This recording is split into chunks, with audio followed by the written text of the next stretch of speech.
Welcome, everyone, to episode 6 of the Creator Series here on the Proven Knowledge Podcast. Today, I talked to a hip-hop artist from Louisiana, actually, but he's based in Houston. His name is Mochii.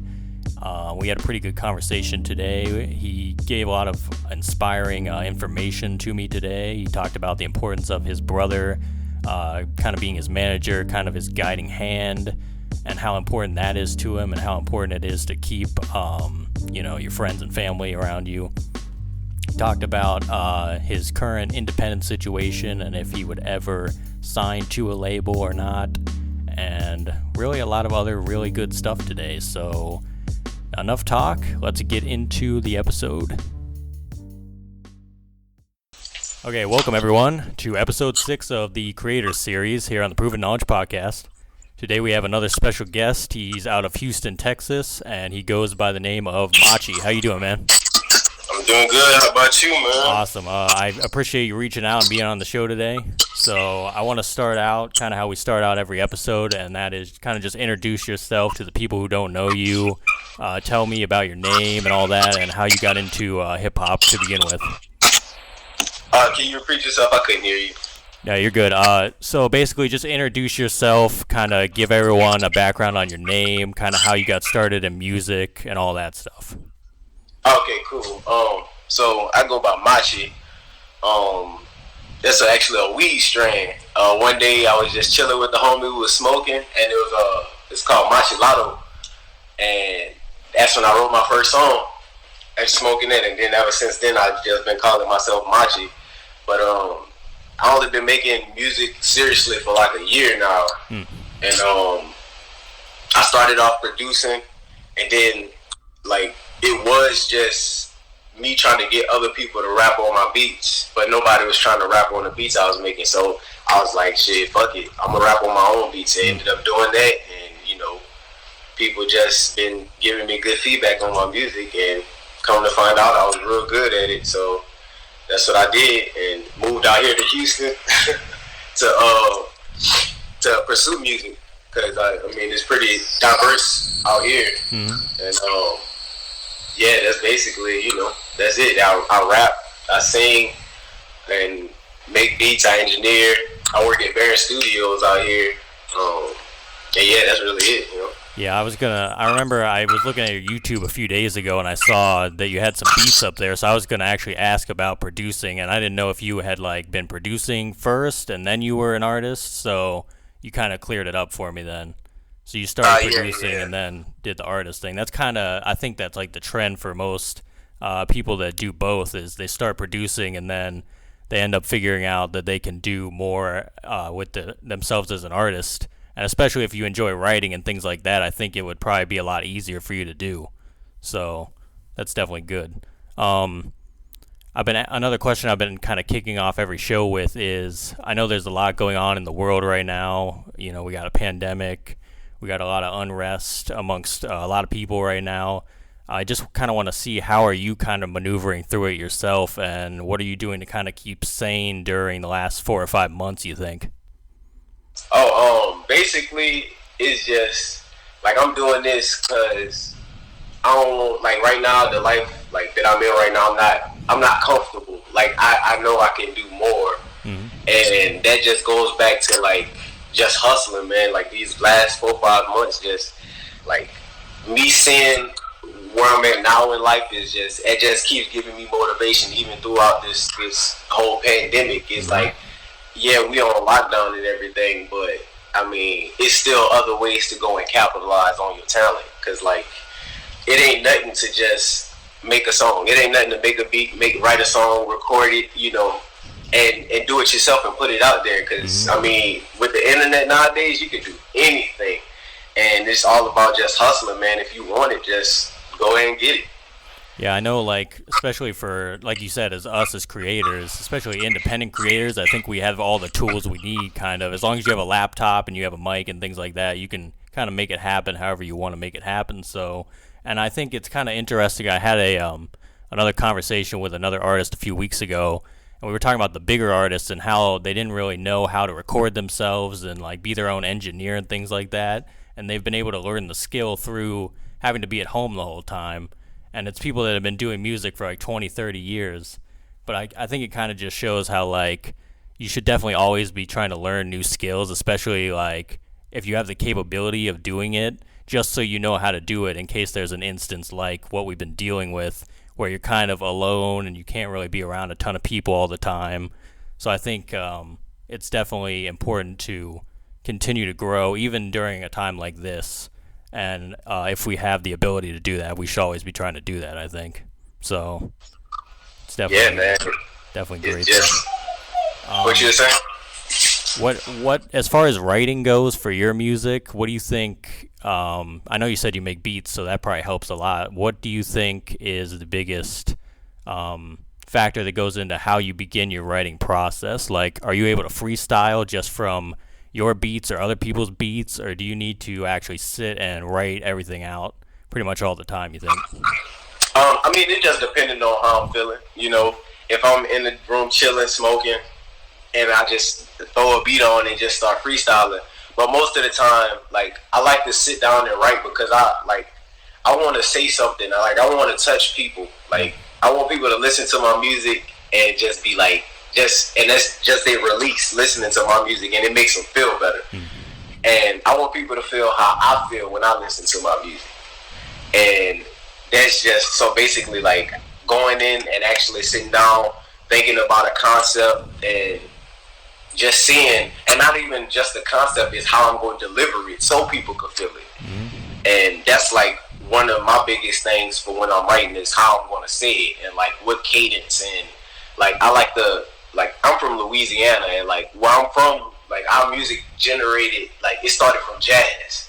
So like I like to go in and find like flows that I can fit inside each tempo, and just to make like I like people to feel me. I like them to also hear me too, but like feel me even more with my words and especially with my beat selection. But like concept is a thing for me as well, because it allows me to tell my story. And I'm pretty sure like it's 8 billion people in this world, bro. So I know like at least 1 million people went through what I went through, and we can just like we could vibe, like somebody could like feel where I'm coming from. Yeah, I know, like, finding, like, people, or finding, like, your audience and finding, like, relatability, I think is always important, because that's how you're going to end up getting, like, your hardcore fans and the fans that are going to follow your music for years and years. So I definitely think what you said is very important about having a real message in your music and having it be able to affect somebody in a positive way, even if you've never met the person in their life. And that's kind of what, like, music is all about in general, so that's definitely something that I think more artists should pay attention to, especially new artists. Who would you say, and really what would you say, are your biggest inspirations as far as how you create your music? Like in your life, who inspires you to get creative?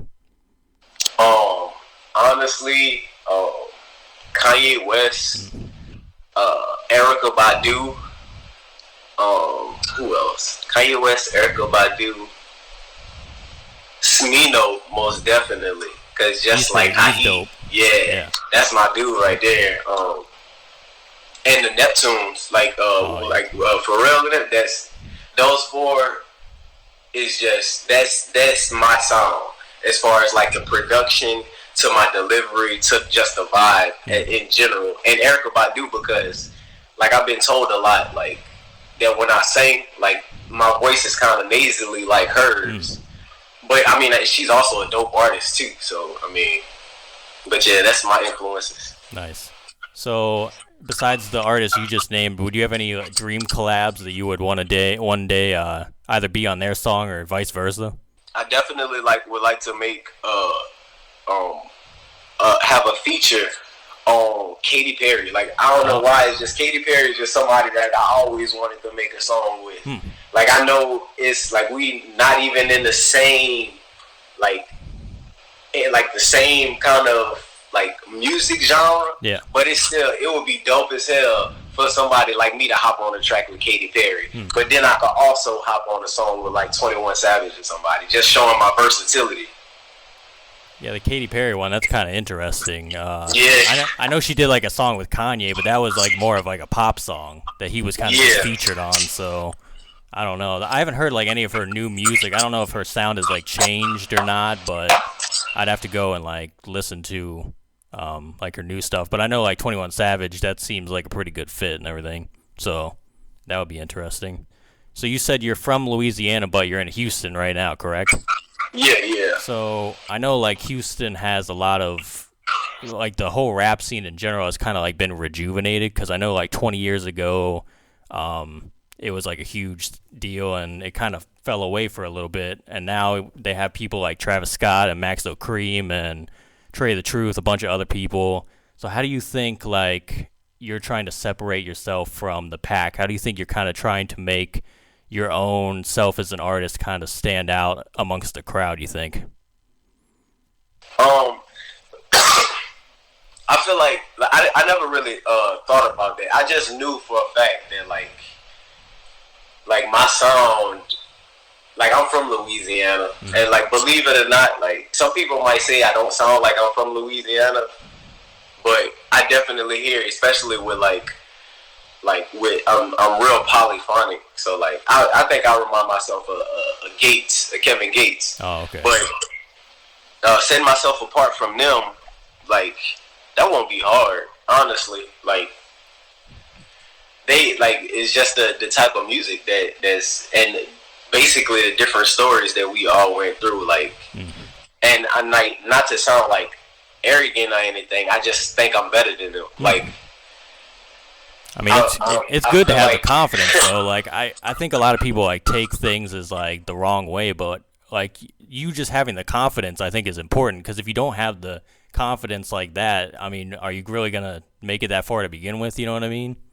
Like, exactly. You got to be happy with what you're doing. Yeah. Like, I'm happy with the music that I'm making. Like, it's making me happy, and I don't really care what nobody else thinks about my music because I love making music. So regardless if I'm getting paid for it or not, that's what I'm going to be doing. And I'm going to want to make what I would want to listen to because I like bumping myself in my car when I'm on my way to anywhere. So, I mean, and that just comes in like just being yourself, basically. Because if you come in the, I feel like if you come in the game being somebody else and then like, once people find out who you really are, that's how you disconnect from your fans. Because people fell in love with you from the person you came in the game as. So if I come in as myself, it wouldn't be hard for me to try and recreate myself to stay like on top because people fell in love with the artist that I am. So it's just being original, just sticking to who you are. And I think that's how you'll be able to last longer is because you understand that. And I think a lot of people might not get it, or if they get it, they forget about it when they get bigger in their career and things like that. So, I don't know. I think that's just an important lesson to learn for people. Even if they don't know it yet, they might have to learn it eventually. But as far as the artist thing, I didn't think about the Kevin Gates thing, but I hear what you're saying there. Because, like, I know he does a lot of singing and rapping as well. So that's kind of a good comparison, though, with that. Another question I got here for you is, how important do you think time management is as far as balancing what you do in music and balancing kind of everything else in your daily life? Like, do you have a good balance, or are you still kind of working on that? I'm still working on it. I know I could definitely be doing more with my music. Like, I'm not doing as much as I should be. And some people might look and they think that I'm just doing it big, but I'm really not. Like right now, I should be making music right now. But as far as me making my own music and like the rest of the things going on in my life, like I got a job, you know. I work at the studio. I'm an engineer at Bear, and I'm there from noon till 10 at night, every day. But I mean, like so far it's cool because I create better in the morning anyway. So like I get my morning, so I can wake up and just get to what I'm doing. But then it comes to like me actually putting my music out or promoting it, being active on social media, and like just being an artist. Doing things that artists should do. Like I'm not balancing that pretty well. Yep. I know, because it's just so much to deal with sometimes, especially like in the age of the internet and social media. There's just so much. I think I said this in the last episode. There's so much content that's being thrown out there, and you have to be able to grab somebody's attention on just what you're doing and get them to listen and pay attention to what you got going on. So it's kind of a rough struggle. And then, like you were saying about like you have a job and everything, and I know a lot of people, they have jobs, they have like social life and things, and I myself, I don't really like have the biggest social life. I have like a group of friends I hang out with, and that's really who I talk to on a daily basis anyway. But I know a lot of people who have a lot of friends, and they do a lot of like events, and they go to parties and things. If they want to do music, it's not as easy to sacrifice the time and sacrifice all this other stuff you got going on to make music, because that's the only way you're going to be good at it, is if you make the sacrifices and make the effort to put in to become really good at it and do it every day. So it's definitely something that, again, I think a lot of people need to kind of hear and kind of work on if they can. I don't know if you ever dealt with doubters or haters, whatever you want to call them. How do you think you've been able to overcome other people's negative opinions on your music? Bro, honestly, I don't care what nobody says. Like that don't cross my mind at all. Like even if it have some haters, it's just like, all right, cool. Like I said before, like think about this. Let me put it in like statistics. So there's 8 billion people in this world. 8 billion. Mm-hmm. Not just 1 million fans. That's less than 1% of the world's population. Less than 1%. Less than probably 0.5% of the world's population. That's a tiny amount compared to how many people there actually is in this world. Mm-hmm. Like, I know I can definitely reach out to 1 million fans, and people, like, it's like nowadays, I'll be walking around, like I'll walk in the store and like somebody will be like, oh, you Mochii? And I'm like, yeah. And they'll be like, oh man, I rock with your music and stuff like that. Like, mm-hmm. And that just, like, one of those could definitely kill 1,000 all the haters. Yep. Yeah, I definitely like feel that 100%. And like, I know a lot of people and artists and like really just creatives in general. Some people try to appeal and like help everybody, and they want to like make everybody happy, and that's just not reality. You know what I mean? Like, you're always gonna have people that aren't gonna either understand what you're doing, or they don't want any part of what you're doing. So that's not a bad thing. It's just everybody isn't for everyone. You know what I mean? Like, if you can find like you said, if you can find like the 1 million or the however many thousand people that actually enjoy your stuff and are going to keep you doing what you love to do, then that's all that really matters at the end of the day. You don't need everyone to like you in order to be successful. That's just not reality. There's so many people, like you said, so. I mean, exactly. You got people that they got the people that sell Dasani, and they got the people that sell Ozarka. They both water. It's just people have their preferences. That's a great what do they call it, metaphor for that, I think.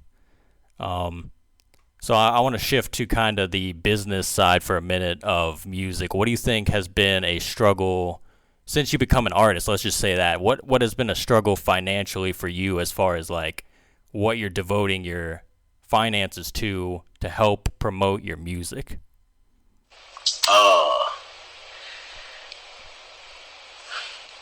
That's like the business side. I haven't really, like, I don't really handle that part. Like, my brother, like, that's my right hand man. Like, that's the one who pushed me to do everything. Like, if I'm not on it, like, he on it. Mm-hmm. And he really handles all of that. But as far as, like, yeah, it's been a struggle because I don't make much. I'm not rich, and promotion ain't cheap. Like, I feel like like to have a good quarter to like drop a project, I feel like you need at least, as an independent artist just starting out, $500 to $1,000 for promotion. Mm-hmm. And like, I mean, like, yeah, people got, like, I got a job and everything, but I also got rent. I got a car note. I got a motorcycle out there that I'm still paying off, and like bills. And there's a lot of things going on, but I mean, that's it's been a struggle. I'm not gonna lie about that because I'm not I don't have it like that. But like it's coming to that point. It's coming. It's gonna get there. But I'm not tripping because I mean I look at it as long as I'm still creating and trying to put out, like that's half of the fight. So I'm not just completely not doing anything. So yeah, I know that like a lot of people, everybody's situation's kind of different. Like some people are doing music by themselves full time, and some people have a side job, and some people have multiple jobs, and I think you just have to look at your situation specifically and just figure out how to navigate.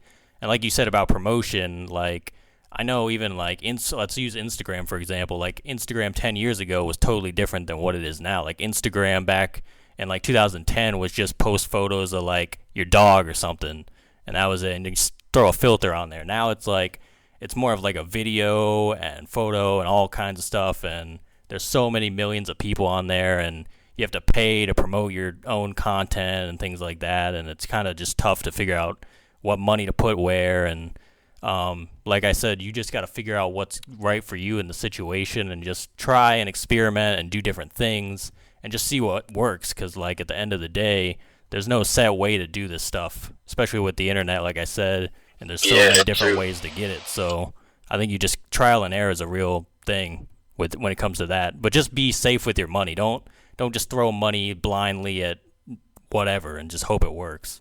Anything, it gotta be legit. Yeah, you gotta have a plan. So as long as you have a plan, I think you'll be all right. So you were talking about your brother. Is he like your manager, or does he just give you assistance with kind of like helping guide certain things in your career? Oh shit! I mean, he family. Like he got the title my manager. Like he's definitely going to be my manager. Like I don't care who I meet. I don't care what nobody says. Like that's the person who was rocking with me since like nobody was rocking with me. And like I just gotta state like that's just some like G shit to me. I feel like that's what I'm supposed to do just because. And it's my brother. Like since I was born, he's been my brother. He's been there, and like he believed in me. Like he believed in me more than I believe myself. And that's the type of people you need on your team. Because if you got people who just there for the money, like they don't care about you like at all. It's a job to them. Yeah. I want people who's around me because they fuck with me and they believe in what I'm doing, and it's a purpose behind it. Because people like that, he doing it for free now. So just like, and he going hard, like he is doing his thing. But just imagine like to where I'm making all this money, and now he can make money too. And then it's gonna get to the point where like something that he already loved doing, just helping out his brother, he not like capitalizing on that. That's become like he basically like paved his way, with me. So I mean, and that's how I feel about it. It's like an everybody eats situation kind of. I mean, it's like a win-win for everybody at the end of the day. So that's all. That's definitely like something good. And this is something I say on most episodes, but like keeping kind of like people that really believe in what you're doing around you is what's gonna kind of get you to the next level, especially like with a manager and like people who are looking out for your overall well-being in your career. So definitely, I think you having your brother is something that a lot of people probably don't think that they can do, or they think they need to go get somebody who has like years of experience and all this stuff. Like, especially if you both are just starting from nothing, you might as well just build up from the ground up with who you have around you. And so you can, like I said, you can all succeed that way. So definitely dope though that you have your brother and everything. Are you currently 100% independent, or are you on like any label situation, or what's 100% independent. There was at one point like a label wanted to sign me, but I mean that didn't work out because the label ended up like going in a different direction with like their merchandise instead of like focusing on an artist. But I mean that's just business, and the dude who actually owns the label, he's a close friend. And but as of right now, just 100% independent. Do you think that if the situation ever came up, like, I know it's kind of hard to predict the future, but do you think you would ever sign to, maybe not even a major label, would you ever sign to like a smaller label if they could provide you with something that you were looking for at that time, you think? Honestly, right now I'm doing this all myself. Like, then this is how I feel. Why would I take all this hard work I did and just give my name to somebody else? I mean, but depending on the deal, like if it's a real good deal, to where it's like everything is still me, I still get I still got my own creative direction. Like I'm still profiting, and of course, they gonna profit as well because they throwing money at me. So I mean, I'm fine with that. But if it's just some ass in deal, like nah, But I mean, I'll take a deal. I'll take one if it's a real good one. Yeah. I've been asking that every episode just to kind of see like what the different responses are, and the responses so far have kind of been the same. It's like they're independent artists. They want to have the creative control and everything. And I think that's like, that just shows to me that like the narrative is changing of how people view like the labels and everything. And like we said earlier, we can do so much as independent artists like right now that people couldn't do back in the day. You had to have people that were going to give you money to help you out and promote you. And now you can do a lot of that yourself. So, and again, it's not to say don't sign to a label or anything, but just be aware of what is happening and why. Be aware of why you're doing it. You got to have a reason why. You can't just be like, well, I'm just signing because I want to say that I'm signed to a label. Like, that's not smart, like, business minds. That's not smart anything, really. So you just got to have a good, strong purpose and figure out what the plan is and why you're doing it. So, if you could go back 10 years to your past self, what do you think you would tell yourself about where you're headed or where you want to be? Nothing. I wouldn't tell myself not a damn thing. I just let it play out, man. Like you doing good. Like stay on the right track. So let's flip it then. If you could go 10 years in the future, where do you think you want to be, and what do you see yourself doing? 10 years in the future, rich as hell. Like just happy, man. Like don't have like one of those happiest to where it's like if I were to die at that moment, like I would be okay because like I reached. Well, nah, I probably wouldn't because I look at it as like I don't want to plateau. Like I just want to keep growing. But 10 years in the future, like, I'll say I'll probably still be working hard. I'll probably still be working hard to get somewhere. Like, I don't know where I'm going, but I just know I'm not going to, I'm not going to stop for a while. Yeah, I think you don't want to ever, like, hit a peak. I think you always just want to be on the incline, pretty much. Yeah, no peak, man. No peak. Do you have any projects coming up, like an EP or an album or anything? Say that one more time. Do you have like a project coming up, like an album or an EP or anything like that? Yeah, I'm actually working on it. I don't have like the name of it. I don't have a drop date, but I'm working on a project. I'm working on an EP. I'm not ready for an album yet. Like I won't drop an album until later because that's my story, and I want a bigger crowd to hear it. Just like like I don't want it to go unnoticed, basically. Yeah, it's definitely important, I think, to put the work into like the bigger body of work and just tell, like you said, your story and everything. So, but you'll have to send me that EP when you drop it because I want to hear it too. So. Oh yeah, I got you. Nice. So I know you're on Instagram, but where else are you on social media, just so people know where to follow you? I'm on Twitter at I am Mochii, IAMMOCHII _.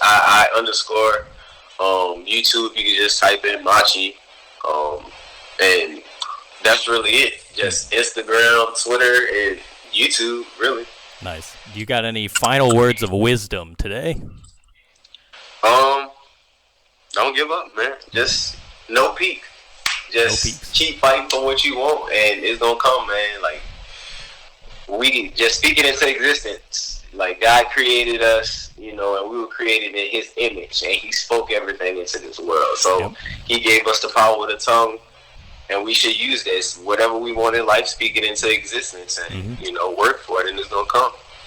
All about manifesting your destiny, pretty much, man. So, well, Mochii, I appreciate you joining me today again. That's all I had for you, but I wish you luck.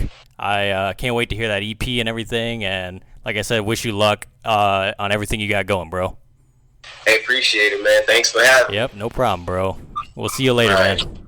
All right, deuces. Thanks, everyone, for listening today. This was episode 6 of the Creator Series, and we'll see you this time next week. Back again. Thanks.